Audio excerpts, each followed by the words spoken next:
You're listening to the Spark Radio Network. Wake up, America. I think I got something to say to you. I say this every week. I love the United States of America, and I want you to love the United States of America too. Office Hours with Dr. A is not a safe space, so enter at your own risk. You will be exposed to the truth, and I will endure the consequences. Again, rest assured, I will not try to put my brain into your head. I will, however, motivate you to think and to use the analytical part of your brain that very few people want to use because it requires actual effort, it requires actual work. You've reached the office of Dr. Randy Arrington. Please have a seat, and the doctor will be with you in just a moment.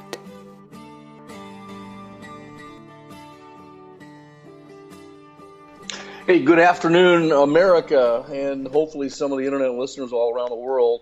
You have entered into that unsafe space, my office hours, Dr. A's office hours. On the line with me, she is every week, is Lou Esposito. She's the producer, my sidekick, and of course, as you know, I've given her the honorary tactical naval aviator call sign, Wench, because she doesn't take crap from anybody. Lou, are you there? I'm here. Good morning, or good afternoon. Yeah, and I'm excited to be here. I hope your Christmas went well. You probably had lots of guests and lots of rattling of those pots and pans out in the kitchen. Is that true or not? Yeah, I still have company right now. They're still here. Oh, wonderful, wonderful. I've got, before we get going here, I want to just since this is not a safe space, I want to issue this warning to JD and Miss Stacy. If you're listening out there, I hope you are. I want you both to try and keep up with Dr. A today. That's my warning to you. You think they'll take to that kindly, or? I'm sure you'll hear about it. All right. So we're last week we talked about winning the war against Islam. I kind of started this two-part series on the air here about Islam and the heinous bloody war we're fighting right now, and there's a whole bunch of people, Lou, that don't even understand it, don't know it, don't care. We talked about that offline. They don't care because they think it doesn't affect them, and it may not affect them right now because they're buffered by some of Mr. Obama's welfare policies. The media is spinning things and lying to them constantly. So some of these people don't even know that this is happening, or the profound effect it could possibly have on their personal well-being and existence should we lose the war against Islam. All you have to do, go ahead. Can I tell you what really upsets me Yes. about the whole thing is some of you talked a lot about cultural Marxism and how this affects what we're doing with as far as the war against Islam, but the same people who are rail against a war on women support this idea that we should embrace Islam, Sharia law in this country and be tolerant of it. So how can we be intolerant of people in our own country saying, any little negative thing that may be misconstrued as sexist, but right. Support a law, a type of law, a legal system that is targeted against women? Tolerance, I mentioned this last week. Listen to me, people. Learn from Dr. A. Tolerance is the last virtue of a decaying and dying society. And that's exactly what's happening right now. But beyond that, so they're not tolerant. They're only tolerant of things that I don't even know. I can't even wrap my head around it. Why would you be tolerant of such a violent legal system that's targeted at women? When we start, if Sharia law is embraced in this country, that means that women are prosecuted for being raped. People in this country think the war on women is because some individuals, mostly from the right, the conservative sectors of our society, speak up and voice their opposition to all sorts of stuff that the women want. They want free birth control. They want you and me to pay for their birth control, $10 a month at Walmart. They want free abortions on demand. And they want us to be tolerant of a law that prosecutes women for being raped. Right. When people speak up against that, they think that's a war on women. Today, people listening out there, I sent a couple of links to when she refused to look at them because she knows what they are. Mm-hmm. And I watched them because I have to. And I'm still just completely shocked at this stuff that I see, that the media and your politicians and the politicians all over the earth will whitewash so that you don't get to see it. Or if you do get to see it, they'll say it was doctored. It was just two examples of horrible actual wars against women. Right now in Sweden has now become the rape capital of the world. And this guy was talking about all these different episodes of different Muslim men from Africa or from the third world, Middle East, coming over there. And they're coming over there in droves because they have unfettered free immigration, just come across. And they got nowhere to put them anymore, nowhere to house them. But they walk down the street and they pick out women to rape, and it's happening every single day, numerous times a day. It is part of their culture, people. I was kind of reminded of that Seinfeld episode where they talked about the contest, where they were going to have that contest see who could last the longest without self-gratifying themselves. Of course, they made Elaine pay double because they said it's part of our lifestyle. We have to do it. Now, that might sound funny, but you know what? I just told you, this type of culture, this war against women, this unfettered rape and do whatever they want against women, because women are nothing but chattel. Women are property. It's part of their culture. It's part of their lifestyle. And you want to bring that here? Just wait until your 3-year-old or your 14-year-old daughter is raped by a group of Muslim men. Then we'll see how you feel about the war against women that is so trumped up and made up in this country by the leftists. And the sad thing infuriates me. Yeah, and the sad thing is that little boys aren't off limits either. No, they're not. And the one video was the other video I sent you was a 27-year-old woman in Afghanistan who was merely accused of burning part of a Quran. Accusation. This was at some shrine, some alleged shrine they had in Afghanistan. A mob crowd quickly surrounded this woman and stoned her to. They sort of interrogated her for a little while. They ripped off her hijab, whatever they call that thing they wear, and they stoned her and beat her with 2x4 boards to death, and then set her body on fire, and then left her out for the dogs to eat. Now, I heard the people talking a lot that way. That, people, is a war against women. Guess what? 2 days later, the authorities in Afghanistan said she was innocent of that accusation. That's a war against women, people. You have no clue, no idea how good you have it in my beloved United States of America. You really don't. And you get whipped up all the time by your so-called heroes. Pity you that needs a hero. Pity you if you need a hero. There's heroes everywhere.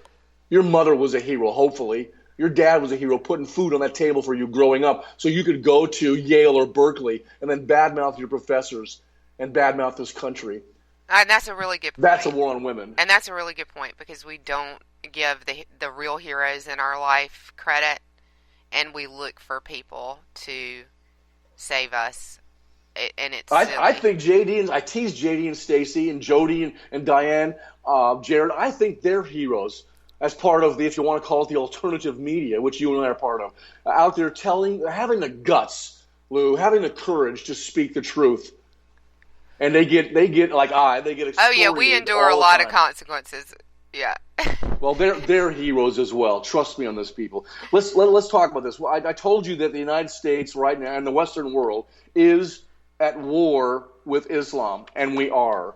And I'm telling you how we're going to beat Islam and get an unconditional surrender and drive them back into their little caves, back under their rocks, so they crawl out from underneath, at least temporarily, because they've been fighting this bloody war for 1,400 years. The first tactic, the first thing we have to understand is we have to recognize that our president, Barack Hussein Obama, is a traitor, and that he represents that identification represents the first sort of unpleasant step that we as Americans must take on this path to ultimate victory, recognizing that he is a traitor. Number two, America, like always, must take the lead in this war against Islam. Our leadership is always required. That's step number two. We must take the lead. Well, that's not happening right now with Mr. Obama riding his bicycle. Number three, we have to tell the American people that we are indeed fighting a war against Islam. We have to make them fully understand this truth. And then number four, that we identified last week, we have to identify the enemy. It is Islam. I don't care what everybody else says. I get denigrated. It is about Islam. There's no such thing as radical Islam or moderate, peaceful Islam. There's only Islam. Listen to Dr. Ray. We are at war with Islam and its motivating commandments of continuous, bloody, heinous warfare against infidels. Peaceful Muslims are irrelevant, Lou. Peaceful Muslims are irrelevant in this war, just as peaceful German citizens and peaceful Japanese citizens were irrelevant during World War II. That's the absolute truth. Now let's continue here with the rest of my prescription for winning this war against Islam. Number five, we have to boldly assert to the world our God-given right as Americans to defend ourselves against any enemy, foreign or domestic, engaging in Islamic jihad. And that all of our enemies forfeit their rights entirely during this war. Americans and citizens of Western nations, the West, must boldly acknowledge and announce that we have an absolute God-given right to life, liberty, property, and the pursuit of happiness. And this includes our right to self-defense and self-determination. This means we and our allies are lawfully authorized to do whatever is necessary, people, to eliminate any and all threats posed by regimes, groups, or individuals that seek to murder us or otherwise violate our natural rights. Although Muslims have the right, believe me, they have the right to believe whatever they want to believe, including the nonsense that Allah exists and is the source of truth and moral law, or that Muhammad is their so-called prophet. But they do not have the right to act on their beliefs if doing so involves committing murder or other violating the natural God-given rights of mankind. So let's stop there for a minute. Okay. I think that's a really, really important point, and it deserves to be driven home. They have the right to believe in worship. They do Correct. not have any right whatsoever on God's green earth to hurt others. That's correct. They don't have the right to their Sharia law does not trump, as an example, the American Constitution and the Bill of Rights. Does not. But there are plenty of people in this country that would have us embrace Sharia law, let them live by Sharia law, which means that the honor killings in this country couldn't be prosecuted. Those people are stupid, and to quote Ron Wright, you can't fix stupid. They are a whole new level of a special kind of stupid, and you can't fix that. Right. We're trying. JD and Stacey are trying. You know what? We're trying to educate people. That's the only reason I do this show. I don't do it for money or fame or notoriety or anything. I do it hopefully that maybe Lou and I can reach some people and at least make them think. Hopefully teach some people the truth. Make them maybe reassess what they thought was the truth, because they've been lied to. Cultural Marxism, which is the tool of political correctness, is the tool of cultural Marxism. It's also used by CARE and the rest of the apologists for Islam. It makes people think that the lies are the truth and the truth are lies. That's what they want. They want to confuse you. A lot of people are easily confused. And if you can make people believe that a lie is the truth, boy, you've just gained a tremendous ally in your fight against the truth. I don't want people to believe lies. I want them to understand the difference between the truth and the lies. That's the only reason that I'm doing this show. And there are some people, Lou, that you will not ever reach.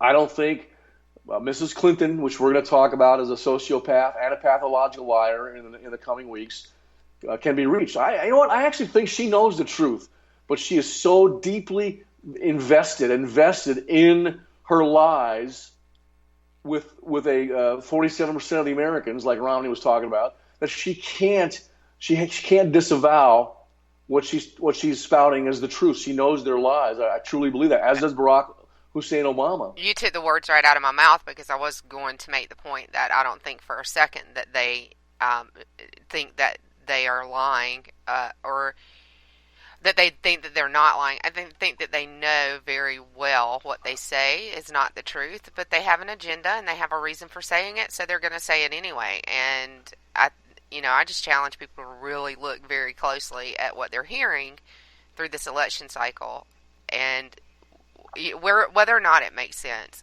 Don't fall for just what you want to hear.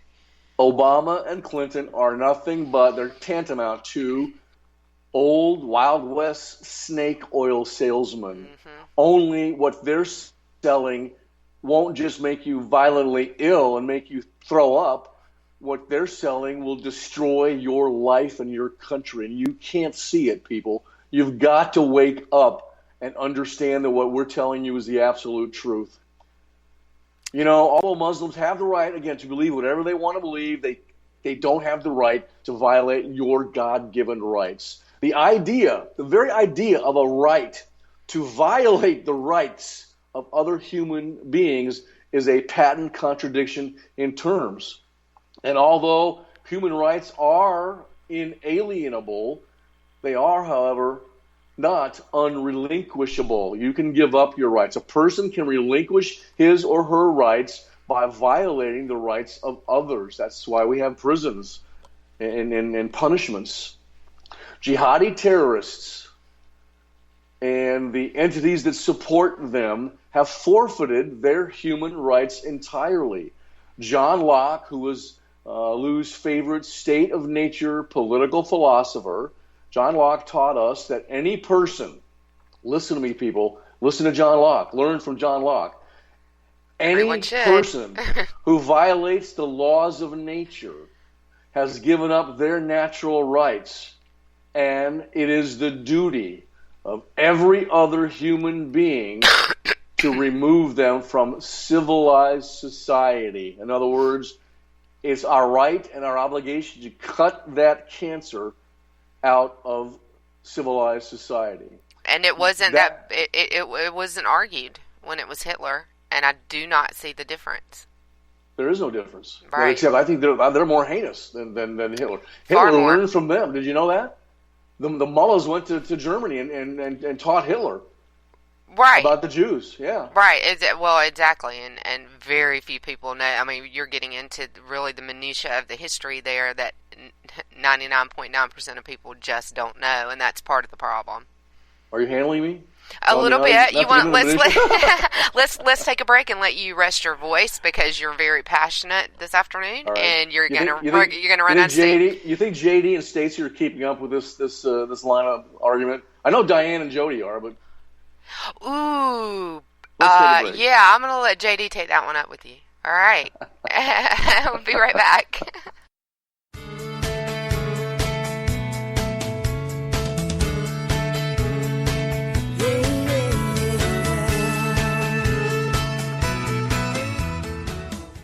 K98Talk.com, a leader in Internet radio. So grab your seatbelts and take the ride of your life on K98Talk.com. This is JD. And this is Stacy. Join us Tuesday nights, 10 p.m. Eastern for Game On. Remember, lock up the children and the old folks. Game On, the home of liberal conservatism. Where no one is safe, and no one is spared. Not even the hosts. Oh, that was supposed to be a spin cycle. I'm sorry. Yeah, that's okay. We love you anyway. Right round, baby. Self-monitoring right round. Ebola radio strikes again. Anyway, Anybody see the host monkey? Where's the host monkey? Where's the host monkey? For God's sake, I need an antidote. Just do your rant. Let's pop out of the segment. Find us on Twitter at JD and Stacy. You're listening to K98Talk.com.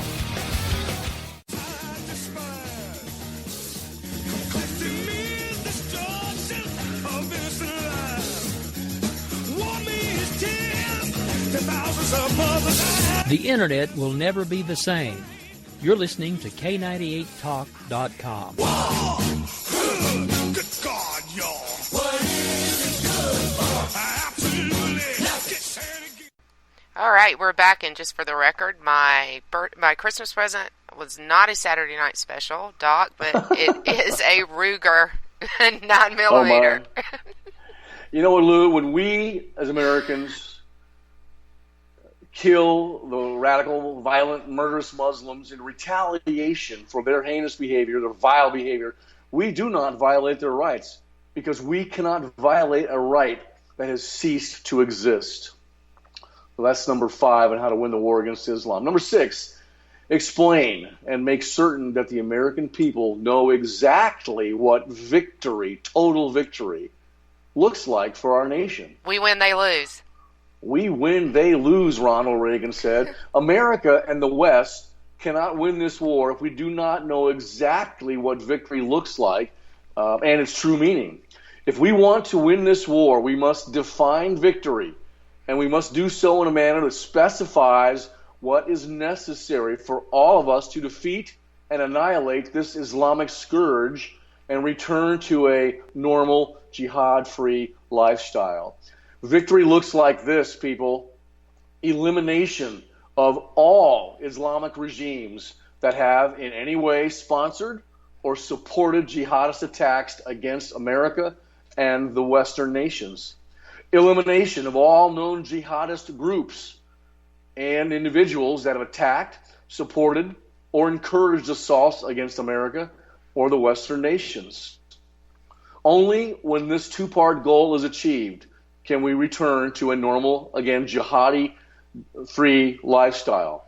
Only then will this war against Islam be won.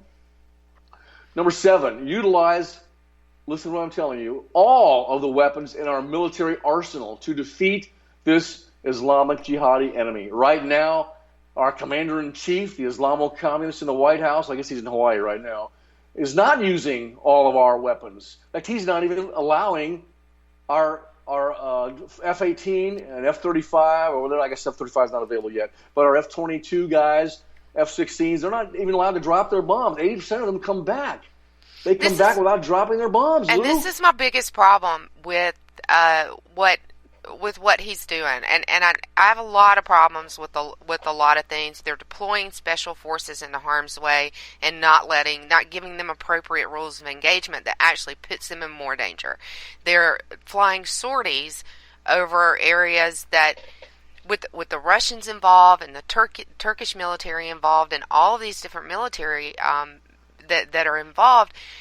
Those pilots are flying into harm's way, yet not doing what they're trained to do. They're coming back with 70% on average or higher of the ordnance is still strapped to their planes. And I'm sorry, I know that's not the right term, but they're not actually strapped. But we're putting our best in harm's way for nothing. And the message from the White House is not a protracted war, and we don't want to lose American... Well, you know what? If you don't want to lose American lives, give them appropriate rules of engagement and let them drop their freaking bombs.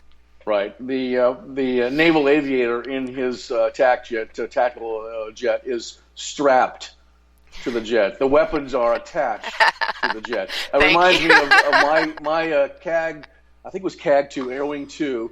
The commander, the Air Wing commander, was named, his call sign was Spine Ripper. His actual name was Captain John Waples. At one point, he had more traps than anybody on Earth. He died in I guess with a pickup truck accident a few years ago. But Spine Ripper used to tell us, if you come back to the aircraft carrier with weapons, with hung bombs, with weapons still on your airplane, pick up a heading of 270 until you run out of gas. There are no hung bombs in CAG 20. We put our weapons on target. Explain that. That means don't land, keep flying. That's right. Keep flying until you run out of gas, because we wouldn't accept you back on the ship. Do not put that plane down on this ship if you still have bombs attached. Period. Exactly. I don't think the bike rider would allow that. But now, which array of tactics, strategies, and weaponry will best serve the purpose of defeating Islam and the regimes that support the terrorist jihadi groups that have attacked us is a matter for military experts, the admirals and the generals, to decide. All of the thinking, planning, and decision-making in this regard should be guided by the principle that our respective governments and militaries have a moral obligation to eliminate the regimes and the jihadists who have attacked us. Did you hear what I said? A moral obligation to get rid of them. That's what John Locke taught us. We must adopt a brutal strategy against this vile enemy that will bring an end, a quick end to hostilities, so as to minimize combat risk to our soldiers and lessen wartime casualties, both military and civilian casualties. When I used to plan strikes, I mentioned this last week, we used to have to detail, because the civilian political overlords didn't want civilian casualties. So we had to show them how we would make sure that when we dropped our bombs, there'd be no civilian casualties. Let me just tell you something, people. Again, I mentioned this last week. No war in history has ever been won without killing some of the enemy's civilians. I'm sorry, but that's just the way it is. America's military alone, Winch, could wipe out this Islamic enemy in a matter of days. Again, I told you we go patting on their rear end. If the civilian overlords allowed our Army, Navy, Air Force, and Marines to engage this enemy in the brutal, all-out warfare that they deserve in retaliation for their jihad against America, and by giving what you just said, giving our soldiers proper rules of engagement that doesn't tie their hands behind their back, we could wipe them out in a matter of days. I know it. You know it. I think Obama knows it, and so does ISIS. They know it. But for some reason, it's not happening. And the reason is because Mr. Obama is one of them. He's aiding and abetting them, people. He is a traitor. Refer back to number 1. Islam and Islamic jihad and the war against Islam persists only because American politicians and the leaders of the Western nations are basically cowards or collaborators. And they have made the conscious choice not to end it. Again, I mentioned that Mr. Obama and his presidential administration, this includes you, Mrs. Clinton, are traitors. They commit treason every week. This, of course, is a moral atrocity. Permitting the enemy to remain in existence, Lou, is like permitting known serial killers to freely roam the streets of our innocent neighborhoods. It is sheer insanity when viewed from the perspective of traditional American and Western values. So here's just one thing I want to throw in there. I like it when you throw me wrenches. Yeah, so it's equivalent to letting serial killers roam our neighborhoods. There are 10,000 visa holders with expired visas who were determined to be, or revoked visas because they were determined to be terrorist or a terrorist risk or suspected terrorist, yet they're roaming the country, 10,000 roaming the country, and the administration hasn't or refuses to round them up or has lost track of them or doesn't know. Well, so the analogy is reality. That's correct. And he's not doing it because Mr. Obama, as the Islamic communists have a drink, is one of them. Also, I told you I worked in the federal government my whole life, with the exception of the United States naval aviation aspect of it. 80% of the people working in the federal government bureaucracies are incompetent to do the job that they are currently in. I'm telling you, it's the Pareto principle is alive and well. If you view this behavior that you mentioned from Obama's perspective, that as an Islamic communist who seeks to destroy America, foment revolution, and instigate a fundamental transformation, to use his words, of our nation, then all this makes perfect sense. Yeah, it's a great strategy. I don't view it from that perspective, Lou. I think that he's not he has a strategy, and he's carrying it out, and it's not what we want, and it's not transparent, and he won't tell us what it is, but he's accomplishing it. He's getting there with intent. He's got both witting and unwitting accomplices to treason, heinous treason. Mm-hmm. And I told you that's the only way that we'll collapse. Number 8 in my prescription here, continue to engage in diplomacy with the entire Muslim world, encouraging them to establish human rights-based governments. Although Dr. A. personally believes that diplomacy is just a big lie and a phony deception, ergo the entire institution of the UN and our State Department is nothing but crap. This phony deception, it allows our enemy time to restock and rearm. Some civilized discussion, I'll give you this, some civilized discussion between wartime enemies needs to occur. After America and the West totally annihilates our Islamic enemy and all the regimes that sponsor their brand of totalitarianism, we need to fully explain to Muslims all over the world that we will never again tolerate jihadi terror, no matter what their Quran or their Hadith commands them to do with the infidels. We want to live in peace and harmony with you. We do. But jihad is now and forever forbidden on earth.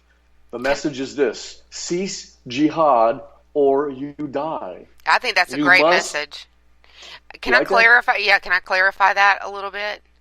I want to live jihad or you shall die. No, I want to live in peace with peaceful people. Yes. I have no desire to try to live in peace with violent people because it doesn't work.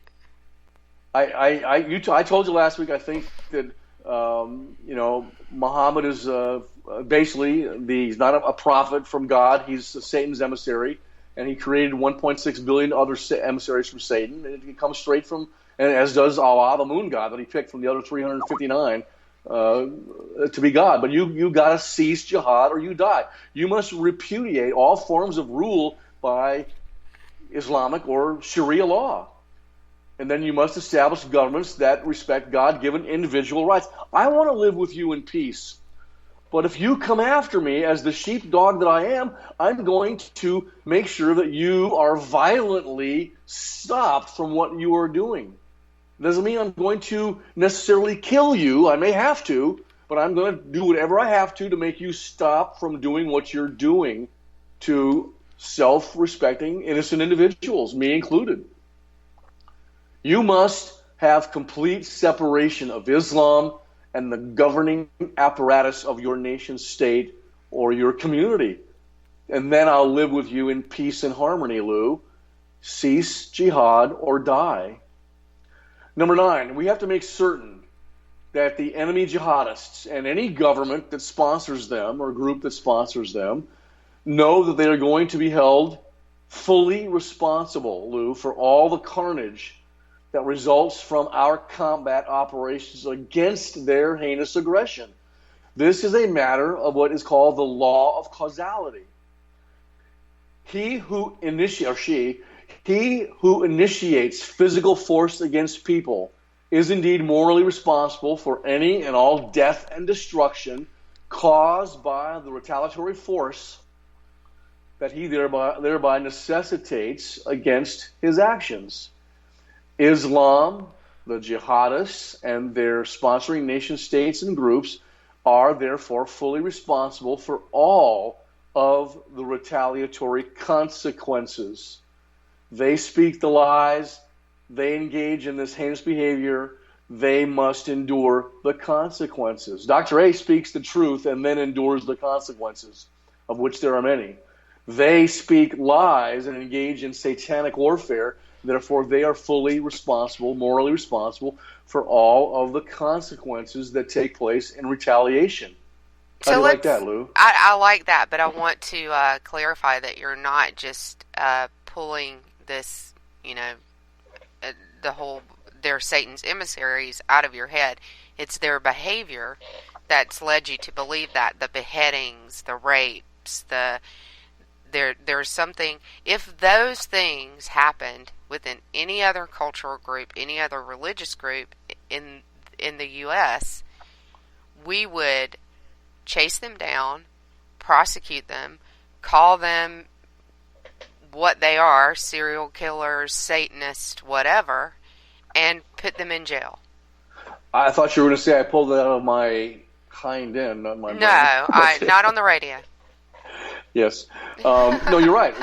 That sort of behavior takes place in the United States and in civilized countries, but what do? We take Locke's advice. Like you said, we hunt them down, we catch them, we identify what they are to the people, we take them to our justice system, and they receive justice. Yes. Which might be the death penalty. It might be 10 years, 40 years, life in prison, whatever it might be. We remove them from civilized society because that's what we are supposed to do from a moral perspective. For much less. They've forfeited their rights. Mm-hmm. Exactly. And therefore it's our right and our obligation, people, to go get them. But that doesn't take place in these third world Islamic society ruled by Sharia law. What they do is they kill these. I saw them kill a woman on the video, and they think they're heroes.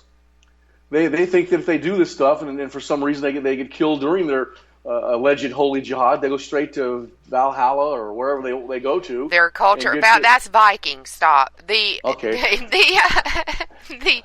culture. I knew you'd like that. Yeah, the culture, the religion, the ideology leads them to believe, has taught them that.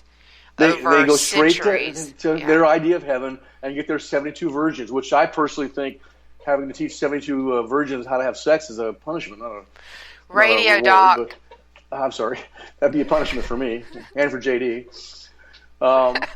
Okay. All right, so they have given up their rights, and it's our obligation and our right to go get them, just like you said. That's what we do in normal countries. Number 10, we need to answer questions posed by the American people about this war. Questions like, won't our combat operations incite more jihad against us?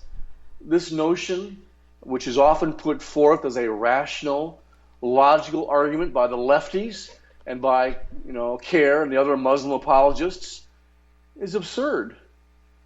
When we kill enough jihadi terrorists and the so-called innocent, peaceful Muslim civilians, the current Islamic Caliphate, you notice I said the current Islamic Caliphate, will stop. All warfare against the West will cease to exist.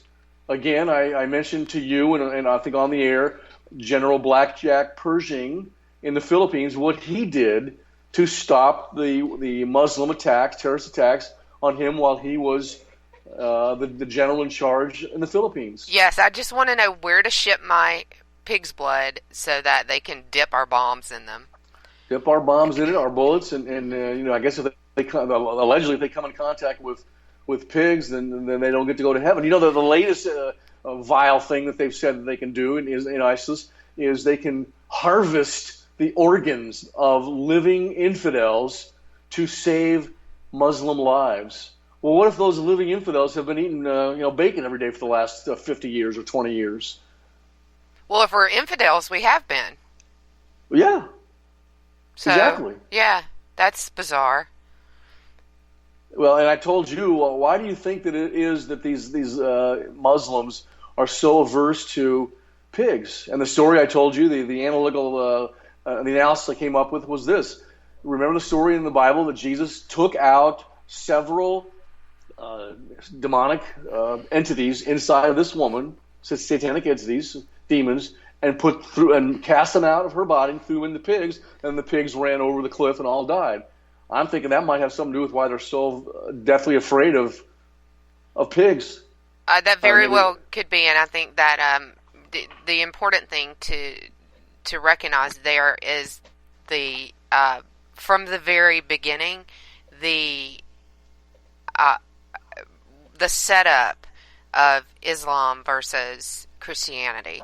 It was a 7th century kind of 6th century kind of setup for Well, and from the beginning, even earlier, set it up to be the adversary of Christianity, and that's where the ideology comes from. That's exactly. How it became Did you see the other ideology. day?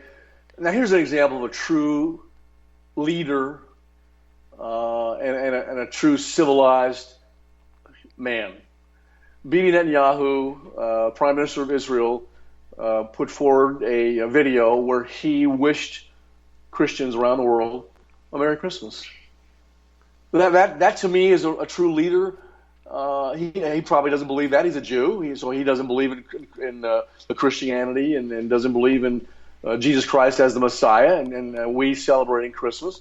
But he wished us a Merry Christmas. Just like I have a Jewish friend at work. I don't know that much about Hanukkah, but I always wish him a happy Hanukkah, and I think I know a little bit about it, 12 candles and exchanging gifts, and I wished him him and his family happy Hanukkah. And then he sent me a text on Christmas morning wishing me Merry Christmas. What's how civilized people do that, Lou? That's what civilized people do. Yeah. Here's the other thing. Number 11, we have to speak the truth to the American people. We have to expose all the lies and deceptions put forth by the Islamic apologists in our nation. We need to identify Islam for what it really is. On one of the next office hours with Dr. A, we're going to have maybe a two-parter. I know you love two-parters. But I will fully explain what ISIS really is, what ISIS really wants, and where they get their marching orders from. The Quran, the Hadith.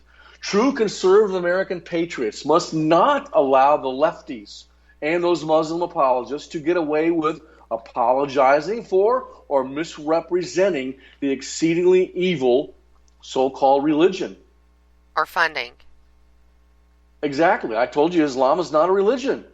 If it is a religion, it is a religion of constant warfare, world conquest, enslavement, rape, bloodlust, pedophilia, and death worship. And it turns out that the Clinton Foundation has been one of the largest donors to those Islamic nations and the nations that support terrorism. There's something new that I saw yesterday. The actual amount of money that they've given them is unreal.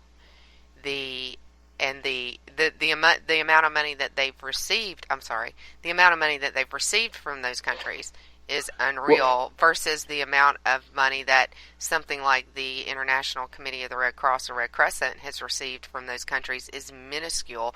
Now, who is taking those refugees and resettling them? The ICRC. But who is receiving the money from those countries? Well, the Clinton Foundation. Well, and Mr. Clinton as well, as a sociopath and a pathological liar, which they both are, so is Obama. They don't care anything about anything but power, their own enrichment and their own power. That's all they care about. Mm-hmm. And they'll step on and cut the throat and kill anybody that gets in their way.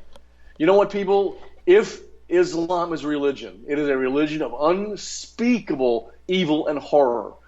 And any rational human being, Lou, knows this is true. Watch a video. I told you it emanates directly from Satan himself. Number 12 on how to win the war against Islam. Articulate for the American people the difference between being politically correct and being morally correct. Fully embrace moral correctness. Again, being in my close proximity is not a safe space. I'm going to always speak the truth and endure the consequences. Political correctness is the most potent weapon used by the cultural Marxists and the Muslim apologists. It requires that we pretend that facts are other than what they really are. Decision-making is severely flawed and morally incorrect using political correctness as your guiding principle. Moral correctness requires that we call things exactly what they are. Decision-making using moral correctness as the God-given guiding principle, I think, is the only way that we should make decisions. Here's my final analysis. Again, damn the political correctness, full speed ahead. We are at war. You believe that, Lou? Absolutely. And we didn't declare it. It's not because we declared war. It's because they declared war on us, just like Japan. Well, again, ISIS is waging war against America and the West, exactly the way the Quran commands them to do. Right. Again, I often talk about the Greek philosopher Pericles, and he thought that philosophy, in its original form, as love of wisdom, love of knowledge, love of truth, that's what philosophy was for him. As such, philosophy in ancient Athens, it wasn't a major or a minor field at Meredith or Cornell or UCLA or Harvard or Yale. To Pericles, philosophy was the progression of learning as individual human beings matured in their life. Emphasis was focused on the human process for the Athenian philosophers, the search for knowledge and perception, regardless of what was ultimately revealed to be the truth. We need to actively and continuously seek the truth, people. But you know what? Truth seeking can be an uncomfortable experience for human beings. Why? Because it requires us to use the analytical part of our brain, devoid from any biasing emotion or prejudicial feeling. Therefore, the impetus for true knowledge is not only intellectual curiosity, but also a high degree of moral courage, Lou, and your basic character as a truth seeker. During philosophic activity, trepidation often interferes with the free investigation and the progress of true knowledge in any society. Again, for instance, in the 21st century, vested social interests with their, I use this analogy, snake oil practitioners and their so-called victims of unfair practices in society, they often stand as an obstacle to people actually seeking the truth and discovering what the truth is. The so-called heroes of vested social interests, the Islamic apologists, Black Lives Matter, Planned Parenthood, just to name a few, purposely keep their constituents in the dark with their mind rape, brainwashing techniques.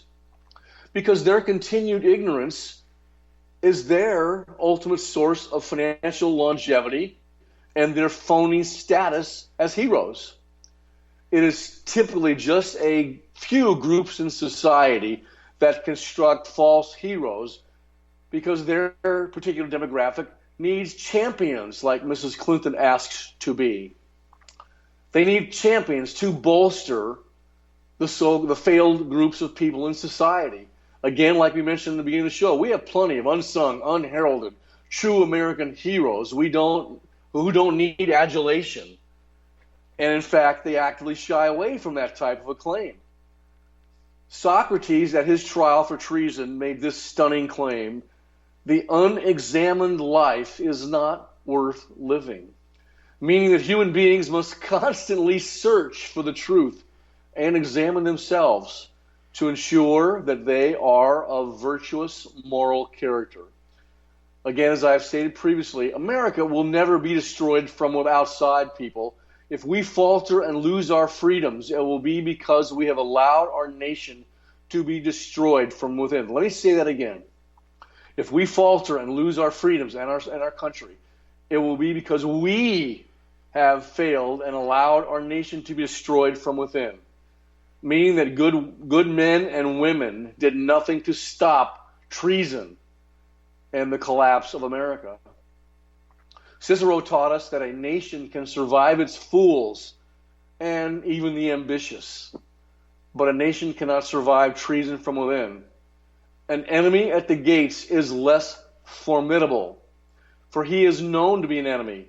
He carries his banner openly as an enemy, but the traitor moves amongst those within the gates freely. His sly whispers are rustling through the alleys. They can be heard in the halls of government itself. The traitor doesn't appear to be a traitor. He speaks in languages and accents that are familiar to his victims, and he wears their face. He uses their arguments against them. He appeals to their baseness that lies deep within the hearts of all men. A traitor rots the soul of the nation. He works secretly and unknown in the night to undermine the pillars of the city he infected body politic, so that it can no longer resist his allure. You know what, Lou? A murderer is less to fear. The traitor is the plague. And when you combine with both witting and unwitting accomplices to treason, a vile traitor who was falsely hyped as the hero of a nation, as Mr. Obama and Mrs. Clinton by 47% are right now, if you hype them as the hero and the savior of a certain demographic, you know what, Lou? That individual is the most dangerous person of all. They are dangerous because they masquerade as a savior. They are dangerous because they masquerade as a hero while clandestinely operating under the principle of a cultural Marxist or an Islamic apologist. All the while, they have the nefarious intention of cultivating both Islamic caliphate and communist revolution in America. And they utilize the grievance industry as their springboard. People, listen to Dr. A. Learn from history, because if we don't learn from history, we're doomed to repeat the same mistakes of the past. Your comments on that, Lou? I wonder when the 47% is going to figure out that they are just as much in danger from this threat as the rest of us. Just about as soon as their head hits the sand. Yeah, unfortunately, maybe so. And maybe it's, that's complacency. They don't. They're not. You want to tell them that? I mean, I keep telling them. Maybe they need to hear your voice. Yeah, absolutely. Wake up, people. It's not just the 53% of us who work and make a living or that are threatened that are infidels. You all are infidels. It doesn't matter how you make your living or how you survive. If you're part of that so-called 47% who need some sort of government assistance to make it, you're no less an infidel than the rest of us. And they hate you just as much. And you are in danger. They don't go through. Tell me one terrorist attack where the terrorists went through and asked, are you part of the 53 or the 47? Are you part of the 53 or the 47? And if we would stop and allowing our government and the people who you call traitors, and I do not disagree with you because I believe technically they are, when we stop allowing them to divide us along those lines when it comes to things like this, then we'll be a lot better off. And the only people who benefit from that division of people are the politicians. Exactly. Very astute. You want to wrap up, or you want to take a break and then wrap up? No, you blew past the break, so let's just keep talking and we'll wrap up. So you have to think about why would any politician put the people that elected them at risk for their own political careers, and step back and think about that. I told you, I teach my students all the time. They don't care about you. They call you the mass. Even the ones today, they hate your guts. So stop voting for them, people. They hate the fact that they've got to come to you every 2 or 4 years to pander to you to get your vote. And realize we're not talking. They have to go get the money. They have to fundraise. They hate that. They loathe you. They truly do. Right. Trust Dr. A on this one subject. Also, trust me on this one subject. Barack Hussein Obama is a human predator who preys upon weak-minded individuals. He is a cultural Marxist. He is a mind raper who calls out the worst in human nature, counting on your intellectual poverty. So let's look at a real life poverty. Yeah, let's look at a real life example of that. Immediately after the terrorist attacks in San Bernardino, he came out and began to talk about the religion of peace. That was all about his agenda. It was about what he wanted, what he wants people to believe, and not at all about what the American people needed, what we needed to hear, or where the true threat is. He was an apologist for Islam be at the expense of the American people. Exactly. He hates the American people. He hates America. He was brought up to be that way as a Muslim and as a communist. He hates it. He really does. And we had 6 beloved Marines killed in Afghanistan, I think it was a week and a half ago, maybe not quite that long ago, by a turncoat, a traitor, who blew him up with a bomb strapped to his body. And he has said nothing about it. Nothing. He doesn't care. He counts on as a mind raper, people, he counts on your intellectual poverty. Again. To foment both Islamic and communist revolution. Don't let Barack Hussein Obama or Hillary Clinton or Bernie Sanders or Bill Clinton get into your head. Putting our best in harm's way without the tools, without the rules of engagement that they need to protect themselves, and letting them die. I would rather see 100,000 troops in the Middle East get this threat out of the way and let them all come home. Give them the proper rules of engagement. We could beat them in 4 weeks, Lou, or less. Yes. Give them the proper rules of engagement and let them do what we've trained them to do, because they want it more than people know. You've got 1 minute, Doc. Wrap it up. Let's get out of here. I mentioned this last week. I'm going to say it again. This generation has been given a great gift, a great opportunity by God himself. It is the opportunity to defend freedom in its hour of greatest peril. And again, we could win this war against Islam in less than 4 weeks. We use all the weapons in our arsenal. We give our beloved men and women in harm's way proper rules of engagement. Here at home, true conservative American patriots, those ones that cling to their Bibles and cling to their guns and cling to their Constitution, will eventually rise up and save our beloved nation. I believe this with all of my heart. Let freedom ring. God help us. And please always speak the truth and endure the consequences. That's right. We've done it before. Don't forget the Reagan years. If you aren't aware of what happened during the Reagan years, holler at me on Twitter. I'll love to explain it. Clout thinks I'm an expert. We are. You are. On Reagan. I love Reagan. We are just so happy to have been with you today. Thanks for joining us on WNJC Conservative Commando Radio Network. We will be back here next Tuesday at 5 p.m. and you can find us on K98talk.org on Sundays at noon, and you can catch me Thursday nights at 8 p.m. And I often have you with me, do I not, Dr. A? Oh, I'm honored to do that. And I want everybody out there to learn from this show and your show, and have a great rest of your holiday. Be safe and don't get in trouble during the New Year's Eve festivities. Have a great week, and we'll see you right here next week. Take care, people. Wake up.